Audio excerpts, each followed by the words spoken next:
Yeah, this my two Satoshis. This my two Satoshis. Tune in and get the latest and greatest from stacking Toshis. This be my type, Yeah, it's your boy Crypto Blood. Welcome to another episode of My Two Satoshis. It is October 6th, 2020. Shout out to my YouTube premium member, Aircoins Lee. Thank you for the support, brother.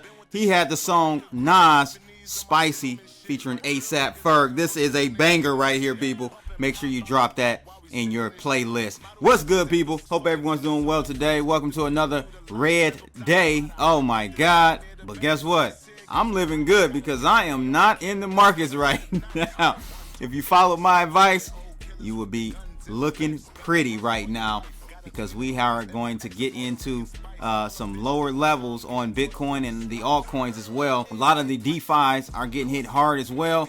So I'm looking to really load up and accumulate more coins. People say, oh, hodl, if you're not hodling, you're not really for the culture. You're not really supporting crypto. Wrong, and wrong again. It's not about that. It's about accumulating more tokens. So if you have the opportunity to do that, you're a person like me who's been trading for over 15 years. Why not exercise that skill and take advantage of that? And that's exactly what we're doing. I'm saying we because I'm hoping you took a move on that play. I'm not giving financial advice, but hey, I'm throwing it out there. It's $1 million worth of game for free that I'm giving you guys. Maybe a couple ads here and there, but that's pretty much it. But today, that's not even what we're going to be talking about. Yikes. Google Cloud joins EOS community to become a block producer. I saw this come out this morning straight from Block.one and couldn't believe it. This is major news, ladies and gentlemen. All that hate and talk, you can say what you want, but let me tell you one thing. Google's not going to partner with a company, or I should say a blockchain, that isn't robust, that isn't top-notch. So all that other stuff, I don't want to hear. Yes, there are many other great blockchains out there. I'm not saying EOS is going to be the end-all, be-all. No, there are a whole bunch of blockchains that are good and are going to survive the test of time, but only a few will have the lion's share of the marketplace. You got to understand that. I believe EOS, and I've been saying this since the ICO. Every blockchain has its hiccups, so we're going to take a look at Google Cloud and maybe why they picked EOS, their partnership, to become a block producer. We'll actually take a look at the U.Today's article for that today. Also, just talked about McAfee yesterday, and guess what? Yesterday actually, he was arrested. I saw the news come out shortly after I published my video, and I was like, not surprised at all. This guy was taunting the IRS, taunting the SEC. What do you think was going to happen? If you're not like on the run, staying on the boat forever, if you're out and about, oh, they're going to catch you. They are going to catch you. So McAfee arrested. I think he's going to actually head to jail for a decent amount of time. Unfortunately, he's an older gentleman, and it's unfortunate that we're getting to that point with a legacy that John McAfee has created. Some say good, some say bad. I'll leave that up to you to decide, but unfortunate situation we find John McAfee in. Trust nodes, yes, FCA bans Bitcoin and Ethereum derivatives. This is big news because I think this is a step in the wrong direction, but I really don't care because I didn't come into Bitcoin, into crypto, to look for the same game to be played over and over again. Derivatives, a free market is going to create what it's going to create, and I'm not saying I was looking to stop this, but I'm just letting you guys know if they, meaning Wall Street and those guys, get a big hold on derivatives, which I think they're blocking right now to protect the end user, the consumer, but they're taking a step backwards here in the UK with this ban on Bitcoin and Ethereum ETNs and derivatives. ETNs meaning exchange traded notes. We'll get into the details on that from Trust Nodes. All three articles coming up on today's episode of My Two Satoshis. Let's get it. Before we start, if you guys find these types of videos informative, make sure you like, share, and subscribe, and click that bell to receive more videos like this. Let's take a look at that heat map. It is big blood red today. Bitcoin down 1.3%. And it doesn't look like that's bad, but I'm going to show you technically where we are. I actually showed you yesterday, and guess what? The market followed exactly to the T what I said would happen. But Ethereum down 3.3%, trading at $340. EOS is up, of course, 6%, was up even more than that. Had a little fade on that news, but I think long term that news is bullish for EOS. Again, we'll take a look at the details on that in a second. We got a lot of coins down. Neo is down heavily, and it's pretty funny because all last night in the Red Pill Zone Discord room, that's the new room I just launched a few days ago, but in the Trade or Die channel all last night, look at all of these whale alerts that was pushing through for Neo. Look at this. Neo.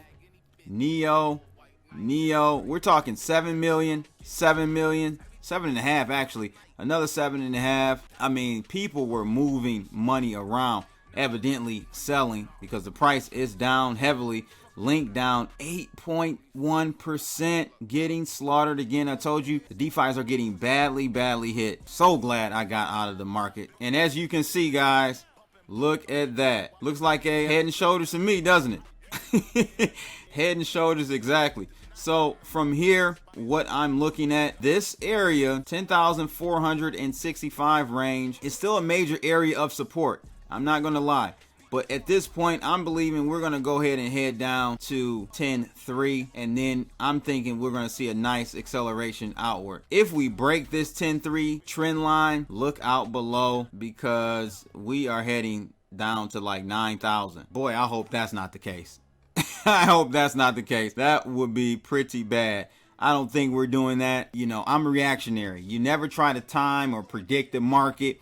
You look and see what the price action is giving you on the chart. There's no need to try to be the man out here and trying to say, oh, I predicted.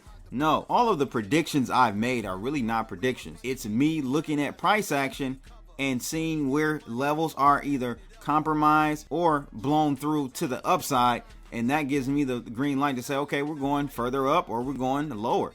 That's all it is. But that's where we are with things. Another call under Crypto Dominus' belt. I'm not telling you to follow my lead at all, because the time you start following is probably the time I'm wrong. I don't know. I'm just letting you know, and I'll let you guys know when I actually do get back in the markets. You'll find out even faster if you're in the Red Pill Zone Discord room. So make sure you join that, link in the description below. But let's take a look at what we got out of Block.one. Yes, Block.one welcomes Google Cloud to the EOS community. Now, don't forget another coin of mine, which I'm have to be honest with you, I'm very disappointed in the price action of it, but as a long-term play, I think it's still on the board, still on the table to be a solid project, which is Hedera Hashgraph. They have partnerships with Google as well. That's another bag of mine that you should start seeing the pattern here. You got to start following the money, and of course Ethereum has their alliance and a whole bunch of companies that are behind it. But I'm looking at the ones that have major backings. Google, and with Hedera, they have some major backers over there as well. Google with Hedera, Google now with Block.one EOS. Yeah, and I think on Hedera, they have even T-Mobile, Boeing, Numira, Tata Communications, IBM, LG. So big heavy hitters over there on Hedera. This needs a little bit more time to season. I'm not worried about Hedera. I'm disappointed on the short term, but I know that DeFi sucked a lot of money out of the very quality projects that I still hold.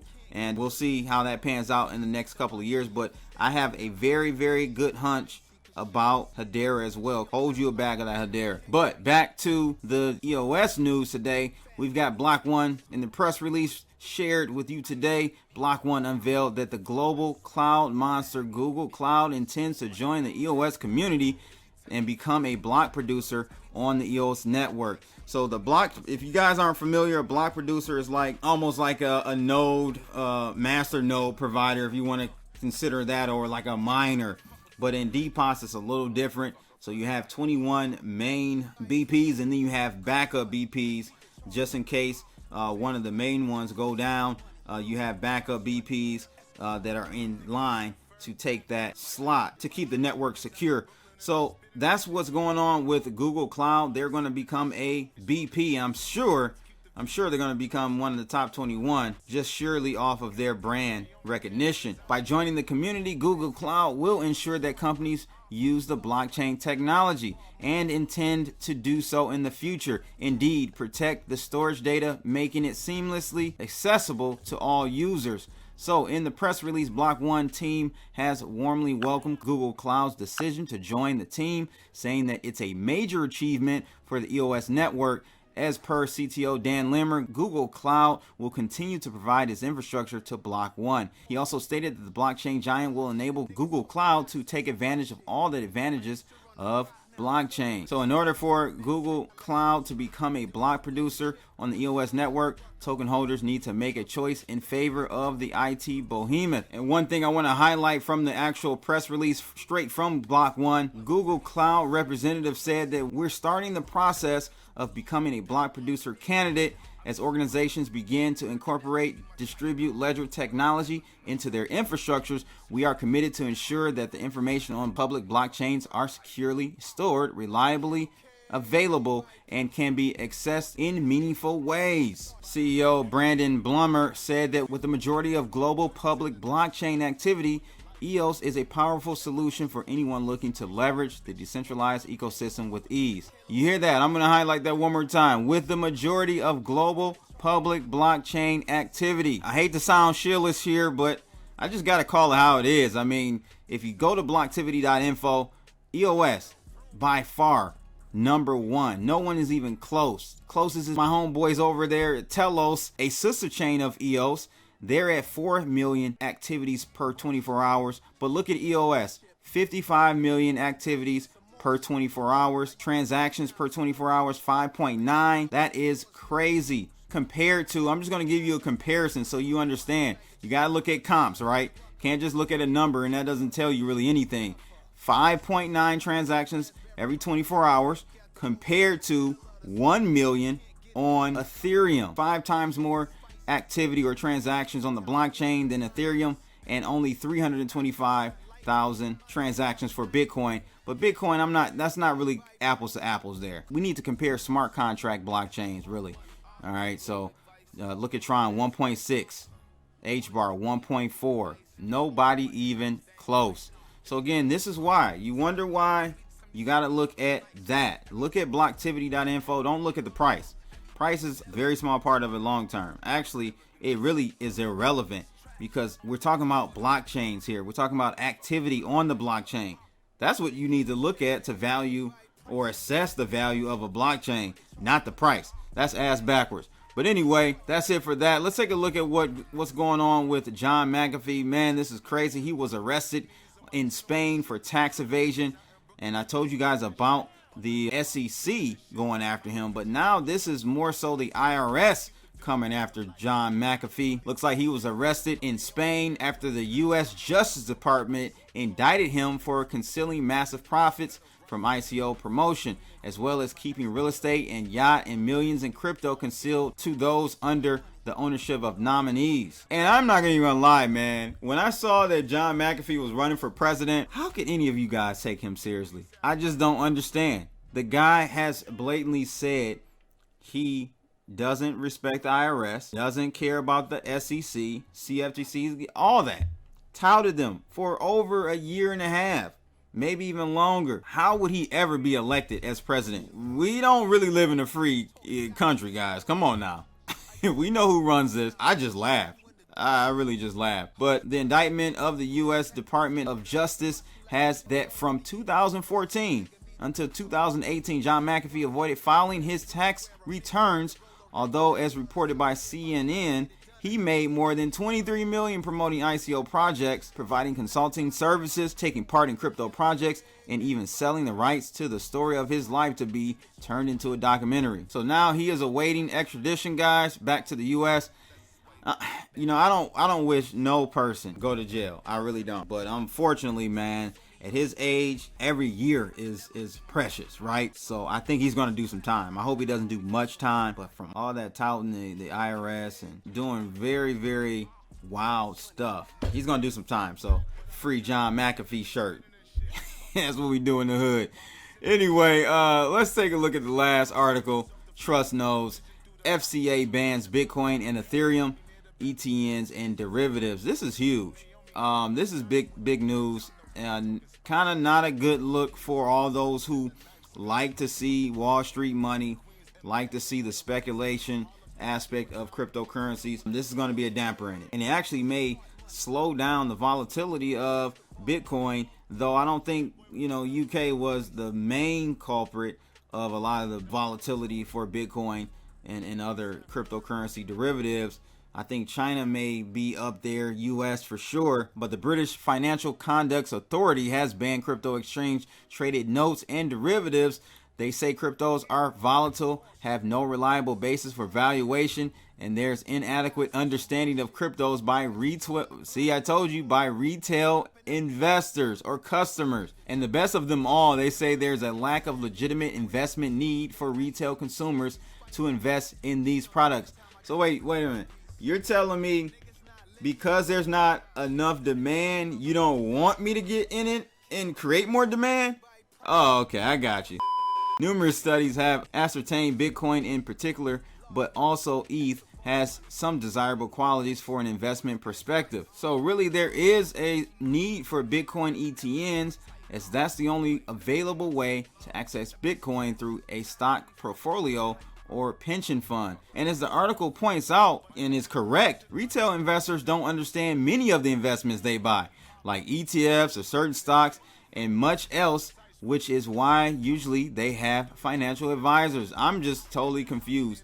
I'm not confused. I'm gonna be honest with you. They're scared of the demand that will come from using Bitcoin as things start to heat up. What does this mean for other countries? Can we see the U.S. do something like this? I wouldn't put it past them. I've told you guys for many years now that we're not out the woods when it comes to Bitcoin and it just being, that asset class, that new asset class that is just unstoppable. Let's just be honest with you. Most people are in it for the price, for the gains, right? So if a major organization, government like the U.S. comes out and does something like the U.K. just did, that would demolish the price of Bitcoin and demolish most of you out of this whole ecosystem. Just going to be honest with you. You're not using it for sending funds to your friend or someone anonymously or pseudo-anonymously. Most don't even know how to use a Bitcoin mixer. So you're not even using it for that. It's all speculation. So if they come and do something like this, it will have a major impact on the price of Bitcoin, but it will not eliminate the functionality, the use case for Bitcoin, which is transferring wealth. That won't change, but most people will get definitely wiped out of this game. So hey, you know how I do it. I got to give it to you real, got to give it to you raw. No other way here on CBTV. But that's pretty much it, ladies and gents. Hope you guys are on the sidelines with me. Stay tuned for more news and analysis on Bitcoin and cryptocurrencies. No shilling over here. And shout out again to my man Aircoins Lee, one of my premium YouTube members, for the song request Spicy. And don't forget to join that Red Pill Zone. That's my new Discord room. Check me out over there. Link in the description below. That's my 2 Satoshi people. If you liked it, enjoyed it, make sure you subscribe, join, click the bell, all that good stuff. Thumbs up. I'm out of here. Holla!